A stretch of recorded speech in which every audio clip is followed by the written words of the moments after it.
I'm in love with this photograph. This is probably the most precious little face that I've seen in a long time. And that's his dad. That's Doug Bronner. The cars are in Sacramento. So when I say it's a precious little face, I'm certainly not talking about him.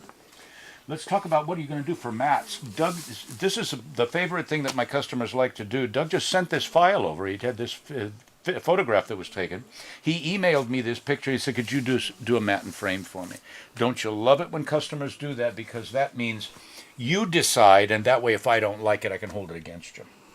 So if we start playing with mats, if I like the idea of making sure that we bring out facial expressions, the first thing I do is try to find something that's got a flesh tone to it. So just for kicks, let's just throw this on here. But I'm already having second thoughts about that because... Now let's just take a quick look and find out how this pops some faces. But even though I'm showing this to you with the understanding that I'm interested in bringing faces out, I also have to understand that the Karzar has, you notice they're wearing Karzar shirts. So maybe we want to do something a bit more corporate, if you will. So let's take a look at this, find out how that works with that black. I'm thinking that might also be a dark navy. That's why this is called black and blue. So let's move over to trying something else. Should I incorporate the Karzar colors instead? See that gray right in there? We want a light source. I don't want to go as white as that background. That blue is there, but it's in a windshield back there, or it's in that hinge, but it's too blue for that shoulder. This is more earthy, and probably in conjunction with this would be a nice alternative. Karzar logo.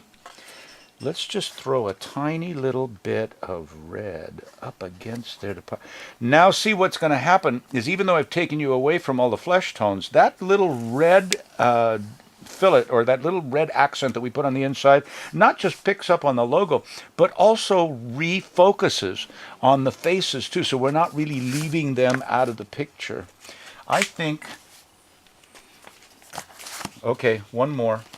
Let's go back to, no, the red had more impact on the inside. If you don't see all these choices, always be a little leery of the framer that goes, oh, I know exactly how you have to do that. You're going to do this and this and this. If they don't look at it to find out how it impacts the piece, they're just selling something or blowing smoke for the most part. I love this. This is great. This is going to emphasize the uniforms, and it's also going to make that little precious face pop right out. What are we going to do for a frame? Let's go back to something. I could have done something automotive. I could have done something metallic. Could have gone over here and gotten something like a brushed aluminum or something that would be much more akin to something that... Now maybe Doug would like that. Maybe it's a bit more car bumperish for him, but I'll be truthful with you. This also warms it up a lot, and you can't beat the fact that this deep dark navy blue black still works great with blood red mahogany. This is going to be great for an office, whether it's in the whether it's at the Karzar shop, or whether it's going to be in Doug's home office at home. And I think it does justice. And what's the worst thing that could have happened?